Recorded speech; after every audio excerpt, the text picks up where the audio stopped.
These are the top things you should know before you apply for the police force. Hi, I'm Chandler-Yates. I am an ex-New Zealand police officer and diplomatic protection officer here in New Zealand. I was in the career for 7.5 years before burning out from PTSD, ending up with depression, anxiety, and almost getting a divorce and burning my whole life to the ground. And these are the things that you need to know before you join the police force or you apply for the police. This job is not easy, or the job is not easy. You will see 18 times as much trauma in your first 12 months than you will as a civilian your entire life. That is a stat out of New York. And you need to know how to handle this. Now, here's some foundation, some fundamental things that I wish I had known before I joined the police force. And these are things that my clients know and concrete in and create a foundation off of so that they are the best cop and so that they stay a police officer for 15, 20 plus years and don't become that hard, cynical cop we all know and don't like. So the foundations are you need to deal with the trauma. You need to actually communicate it. Let it out. Talk about it. Have that support system around you and don't just go to the bottle. Don't just go to the beating the tin in the gym, as good as that one is.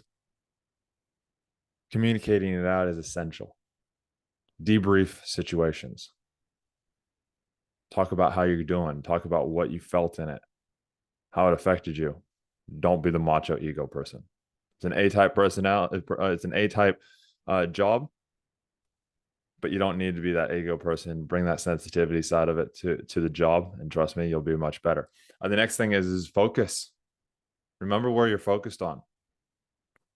As police, you can really easily fall down that focus of everybody's bad, everybody's out to get me, and I got to keep my back to the wall and keep my face to the door, or I'm going to die. Well, guess what? Someday you're going to die anyways. We're all dying. It's just a matter of when and what you do in this time. So do you want to be that person that's high alert, scared of everything all the time because you see it all the time, because you see trauma, you see negative things all the time? Or do you want to be the person that looks at those and goes, yeah, they're out there, but where do I want to focus today? And you can do this through taking time for yourself, looking after yourself, that debrief that I talked about. You can do that by changing the meaning of things. Just because the job shows you the bottom 2 to 10% of society does not mean that the whole world is that way. It is only 2 to 10% of the society. There's another 80 to 98% or 90 to 98% of people out there that are good, that do care. So shift that focus, shift that self-care towards looking at the meanings of that. The fastest way to make sure that you stay in this job for a long time, and you should know this and concrete it in before you join, the fastest way is gratitude. Consistent gratitude. Remember what you're grateful for every single day. I am grateful for literally my most common thing is I wake up every day. That is the easiest way to stay who you are today and not lose yourself. The second thing is acknowledge if you are projecting your own crap onto things. For example, my whole policing career, I was afraid of abandonment. I was afraid of not being seen. I was afraid of of being in pain.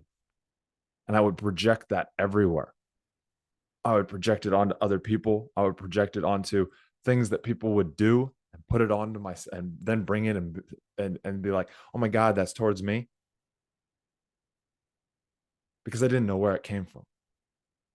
I didn't have awareness that it was coming from my childhood, that it was coming from inside of me.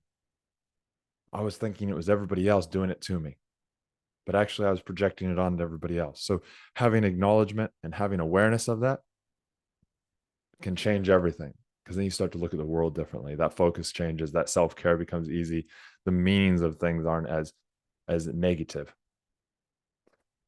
And then also have great fitness. Training recharges ourselves. Training gives us our own sanctuary. Training helps our health. both physical and mental. It recharges our adrenals. As a police officer, you will run on adrenaline consistently unless you do these things that we talked about today, and doing some quick, fast action movements of exercise will help recharge that and burn off that cortisol, burn off that adrenaline and calm you down. But you must also have the other things, because just doing the fitness will not actually let the stuff go. It will just recharge the actual physical side of yourself.